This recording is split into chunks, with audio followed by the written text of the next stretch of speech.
이제 기하광학의 기초인 빛의 반사와 굴절을 공부하겠습니다. 빛의 반사와 굴절은 우리가 중고등학교에서 많이 배웠기 때문에 익숙하죠. 간단히 지나가겠습니다. 정의부터 하겠어요. 빛의 반사와 굴절은 먼저 용어가 빛이 지나가는 물질을 우리 매질이라고 부른다고 그랬죠. 그래서 이게 매질이 역학적 파동과는 의미가 좀 다르다고 그래서 그냥 빛이 지나가는 부분, 빛이 지나가는 데 있는 거 매질입니다. 그래서 여기에 이렇게 매질이 있다면 여기에 이렇게 두 가지 색깔로 그린 게 서로 다른 매질입니다. 서로 다른 매질이란 뭐 공기와 물 같이 이렇게 매질이 다르겠어요. 이런 서로 다른 매질의 경계에 빛이 들어오면 어떻게 되느냐? 광선은 빛이 지나가는 선인데 우리 빛이 지나가는 선을 이렇게 그렸어요. 그래서 광선이 이렇게 지나가는데 지나가다가 이렇게 매질의 경계면이 됐습니다. 이때 동일한 매질에서는 광선은 직선을 따라 진행합니다. 이걸 직진한다고 그랬죠. 그래서 매질이 바뀌지 않으면 똑같은 매질이면 직진합니다. 똑같은 매질이려면 여기서 공기라고 한다면 공기의 온도도 다 같아야지 똑같은 매질이겠어요. 만약에 공기의 온도가 바뀌고 있으면 다른 매질이라고 생각할 수가 있어요. 그래서 공기의 온도가 바뀌면 굴절합니다. 휘어가요. 그래서 똑같은 매질이면 그러면 직선을 따라 하는데 어떠냐? 그랬을 때 두 경계로 들어가는 빛을 뭐라고 그러냐? 입사광선이라고 이렇게 부릅니다. 그리고 이 경계에서 이렇게 반사도 하고 굴절하는데 반사하는 광선을 반사광선 이렇게 부릅니다. 그리고 이렇게 굴절도 하는 거예요. 굴절한다고 하는 건 뭐냐면 경로가 직선에서부터 조금 이렇게 어긋나는 거예요. 이걸 갖다가 굴절광선이라고 해가지고 경계에서 다른 매질로 진행하는 광선, 이것을 갖다가 이제 굴절광선이라고 하는데, 반사법칙과 굴절법칙을 얘기하기 위해서는 우리 모두 알아야 되냐면 이렇게 경계면에 수직인 선을 이렇게 그립니다. 이걸 갖다 법선이라고 그래요. 경계면에 수직인 선은 하나만 그릴 수가 있겠죠. 여러 개가 아니죠. 이렇게 하나를 딱 그려 놓으면 그러면 이제 각도가 있습니다. 무슨 각도냐면 입사각. 입사각이란 입사광선과 법선의 사이각이 되겠어요. 그래서 이 면하고의 각이 아니라 법선하고의 각이다라고 하는 게 머릿속에 딱 집어넣어야 됩니다. 그리고 반사각도 있어요. 반사각. 저기 원이라고 쓴 건 원이라는 매질에서의 각이다. 그래서 세타 원 이렇게 썼습니다. 그래서 세타 원 프라임은 원이라는 매질에서 반사한 뒤에 반사에 나간 각, 다시 말하면 반사광선과 법선 사이의 각 이렇게 되겠어요. 그 다음에 굴절각이란 뭐냐면 굴절광선과 법선 사이의 각. 이거는 두 번째 매질로 들어간 거니까 세타 2다 이렇게 쓰겠습니다. 그러면 우리 반사법칙은 어떻게 생겼느냐? 반사법칙은 지금 어떻게 생겼냐면 반사해가지고 원래 매질로 또 돌아오죠. 그래서 이 원래 매질로 돌아왔을 때는 우리 여기에 면이 두 가지가 있습니다. 여기에 요거 첫 번째 요거는 반사하는 면이 되겠어요. 요거 반사하는 면. 그 다음에 또 하나는 그 반사하는 면에 수직으로 세운 면. 이걸 입사면이라고 하겠어요. 그러면 반사면은 빛이 반사되는 평면이라고 한다면 입사면은 입사광선과 반사광선과 법선으로 이루어진 면입니다. 그래서 여기 이렇게 법선이 있는데 이 법선을 하나 이렇게 그렸어요. 여기 입사광선이 있으면 반사광선이 여러 가지가 있을 수가 있죠. 근데 반사광선이 항상 똑같은 면에 있어야 됩니다. 이렇게 있어요. 한 면 위에 있다. 이게 첫 번째입니다. 반사법칙이 굉장히 중요한 거예요. 그래서 여기 반사법칙의 첫 번째는 입사광선과 반사광선과 법선이 항상 한 평면에 놓인다라고 하는 중요한 게 있습니다. 그 다음에 두 번째는 뭐냐? 입사각과 반사각이 같다라고 하는 거예요. 그래서 똑같은 매질로 가면 각이 같아요. 다른 매질로 가야지 각이 달라집니다. 그래서 반사법칙은 입사각과 반사각이 같은데 이때 이놈들이 전부 다 한 면에 있어야지만 됩니다. 그러면 굴절법칙은 어떻게 했냐? 네, 요거 입사면과 같은 면에 굴절광선도 있겠어요. 그래서 그 면, 이게 입사면입니다. 입사면인데 그 입사면에서 굴절광선의 각을 세타, 굴절각이 세타 2라고 한다면, 네, 그때 이 각도들은 무엇에 의해서 결정이 되냐면 소위 매질의 굴절률에 의해서 결정이 됩니다. 굴절률은 어떻게 정하는 건지 곧 나중에 이제 얘기가 될 텐데, 굴절률이 N1과 N2라고 한다면 굴절률이 클수록 어떤 매질이냐면 밀한 매질이 되겠어요. 굴절률이 작을수록 소한 매질이 되겠어요. 그럼 공기는 밀하겠어요? 소하겠어요? 공기는 소합니다. 공기는 거의 진공이나 마찬가지예요. 그래서 공기의 굴절률은 2나 마찬가지인데 물의 굴절률은 1보다 더 커요. 모든 굴절률이 다 1보다 더 큽니다. 그래서 물의 굴절률은 1.3 정도, 유리의 굴절률은 1.5 정도, 다이아몬드는 더 밀하겠어요? 더 소하겠어요? 더 밀하죠.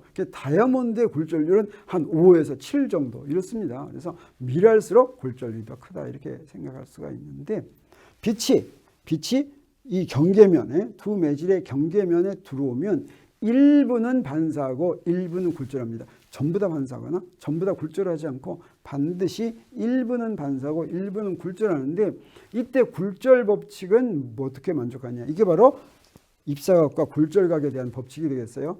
먼저 아까 얘기했지만 이들 입사광선, 굴절광선, 법선 이것들이 전부 다 한 평면에 있다. 이게 한 평면에 있으면 입사광선과 법선이 같은 평면을 만들죠. 그러면 거기에 반사광선도 있고 굴절광선도 있으니까 입사광선, 법선, 반사광선, 굴절광선 네 개가 전부 다 한 평면에 있다라고 하는 것을 알겠어요. 그러면 이 각들 사이에는 어떤 관계가 있느냐? 어떤 관계가 있냐면 바로 이런 관계가 있습니다. 이걸 갖다가 스넬 법칙이라고 하는데 N1 sin 세타1은 N2 sin 세타2 이럽니다. 반사광선에도 이게 성립해요. 반사광선은 N1과 N2가 같죠. 같은 매질이니까. 그러니까 어떻게 되겠습니까? 입사각과 반사각이 같아야 되겠죠. 그래서 스넬 법칙은 뭐 항상 성립한다 이렇게 이야기해도 좋겠습니다. 스넬이라고 하는 사람은 이 굴절 법칙을 발견한 스넬이라고 하는 사람은 어느 나라 사람이냐면 네덜란드 사람입니다.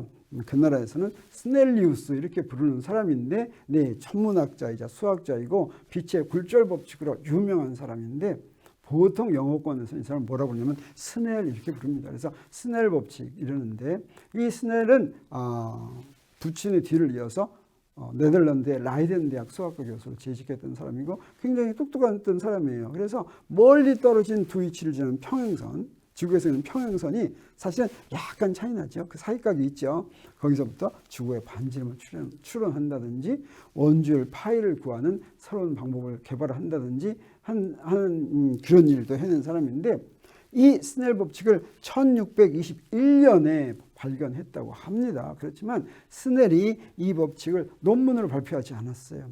스넬이 이 법칙을 발견했다고 하는 것은 나중에 호이겐스라고 우리가 1학기 때 파동할 때 호이겐스 원리 했습니다. 여기서 내가 호이겐스 원리는 따로 다루지 않는데 우리 고등학교 때도 호이겐스 원리는 잘 했기 때문에 이 호이겐스의 저서에 이 스넬이 이 굴절 법칙 이게 있다고 하는 것이 소개되어서 오늘날 우리가 아는 것이죠.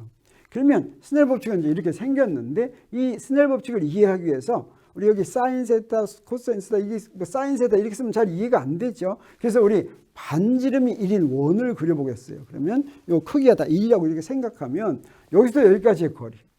자, 여기에 법선과 저기까지 입사광선까지의 거리, 요걸 갖다가 B1이라고 하고, 그 다음에 여기 굴절광선과 여기까지 거리를 B2라고 한다면 B1과 B2가 바로 뭐가 같으냐면 사인 세타1과 사인 세타2가 같습니다. 그래서 스넬 법칙은 어떻게도 쓸 수가 있냐면 N1 B1은 N2 B2 이렇게 쓸 수가 있죠. 이게 두 개가 같으려면 만약에 N1이 더 크면 어떻게 되겠어요? N1이 더 크면 B1은 B2가 더 작아야 되겠죠. 두 개가 같으려면. 그래서 N1이 크다고 하면 자, 이 경우는 지금 어떻게 되겠어요? B1이 B2보다 더 크니까 N1은 N2보다 더 작겠죠. 자, 그렇게 여기서부터 바로 우리 알겠어요. 그래서 N1이 N2보다 더 작으면 B1이 B2보다 더 크다. 이건 무슨 얘기예요? 자, 여기서 빛이 소한 매질에서 N1이 소합니다. 소한 매질에서 밀한 매질로 가면 입사각보다 굴절각이 더 작다. 소한 매질에서 밀한 매질로 가면 그러면 입사각이 더 작다. 그래서 여기서부터 멀리 떨어진다. 이런 뜻이 되겠죠.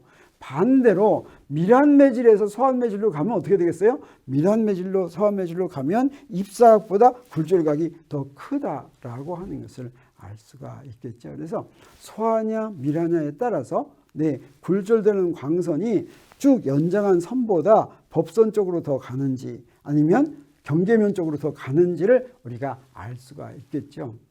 그런데 그래서 이 굴절 법칙, 굴절 현상은 우리한테 어떤 현상을 알려주냐면 전반사라고 하는 재미있는 현상을 알려줍니다.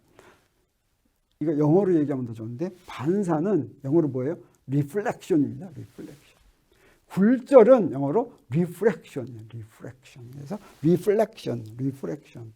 전반사는 전부 다 반사한다는 거예요. 굴절 안 한다.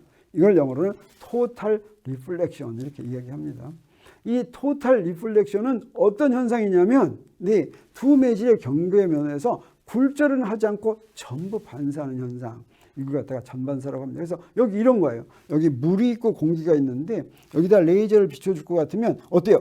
굴절하지 않죠. 반사만 하죠. 모두 다 이걸 전반사라고 하는데 그래서 요거 한번 돌발 퀴즈 해보면 좋을 것 같아요. 한번 물어보겠어요. 돌발 퀴즈. 다음 중 전반사가 일어나는 것이 가능한 경우를 골라. 금방 한번 생각해 보세요. 네, 밀한 매질에서 소한 매질로 갈 때만 전반사 일어난다. 소한 매질에서 밀한 매질로 갈 때만 전반사 일어난다. 입사각이 충분히 크면 언제나 전반사가 가능하다. 입사각이 충분히 작으면 언제나 전반사가 가능하다. 네, 전반사가 가능한 경우는 어떠냐면 우리 앞에서 봤죠. 소한 매질에서 밀한 매질로 가야지만 굴절이 더 많이 됩니다. 이 굴절이 90도 이상 될 수가 없어요. 그래서 밀한 매질에서 소한 매질로 들어갈 때만 전반사가 일어난다라고 합니다. 그래서 물에서 공기로 갈 때 전반사 일어납니다. 공기에서 물로 갈 때는 항상 굴절이 일어나요. 항상. 그래서 여기서 한번 보겠어요.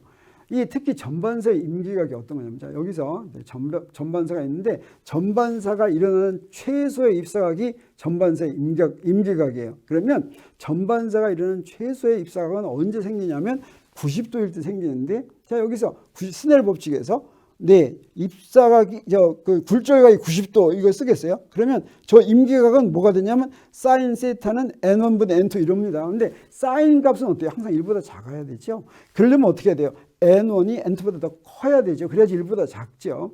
근데 굴절률이 크면 그게 밀한 매질이라고 그랬죠. 그래서 사인 세타 C가 성립하려면 밀한 매질에서 소한 매질로 들어가는 경우에만 전반사가 일어날 수가 있고 그 다음에 그 사인 값이 n1분의 n2와 같은 값 이게 바로 임기각이다 이렇게 얘기할 수가 있습니다. 그래서 이거 그림으로 그려보면 여기 n1과 n2가 있는데 n1이 더 밀하다고 하겠어요. 여기서 보내면 입사각이 이거 몇 도입니까? 입사각이 0도죠. 입사각이 0도면 반사각도 0도입니다. 그래서 직진합니다. 그래서 여기에 경계면에 수직으로 들어간 밑은 굴절하지도 않고 반사는 좀 하는 거예요. 사실 반사하는 거예요. 반사하지만 안 보이죠? 여기 그냥 이렇게 한 선을 이렇게 보이죠. 근데 옆으로 가면 어떻게 했냐? 옆으로 가면 굴절을 하는데 이때 어떻습니까? 입사각보다 굴절각이 더 크죠. 그래서 입사각이 90도가 되기 전에 90도에 이릅니다. 90도에 이르. 이때는 굴절도 하고 반사도 하죠. 근데 입사각이 이보다 더 커지면 어떻게 됩니까? 이게 바로 임계각이라고 할 수 있겠어요. 이게 임계각. 그래서 굴절각이 90도일 때 입사각이 이것보다 더 커지면 어떠냐?